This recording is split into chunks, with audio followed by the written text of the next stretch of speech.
আপনারা রেজাল্ট পান না। অনেকেই বলেন যে নার্সারিতে গাছ খুব ভালোই থাকে, বাড়িতে নিয়ে আসার পর হয় না। এটার মূল কারণ হলো যত্ন নেওয়া বা আপনার ছাদে যে মাটি রয়েছে তার গুণাগুণ এর উপর নির্ভর করে। বন্ধুরা, এই মিক্সার মাটি তৈরির জন্য প্রথমত মাটি এবং গোবরগুলোকে আমরা প্রাইমারি স্টেজে এভাবে মিক্সার করে থাকি।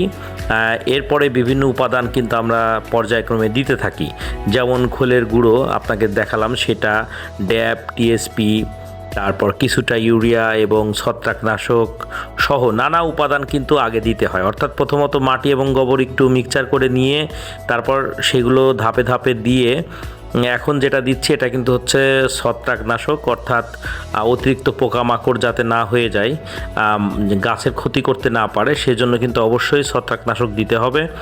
আর এখন যে প্যাকেটটি আমরা খুলছি এটা হচ্ছে কোকোপিট। কোকোপিট কিন্তু দুই ধরনের হয়, এটা একটু ভেজা কোকোপিট দিচ্ছি।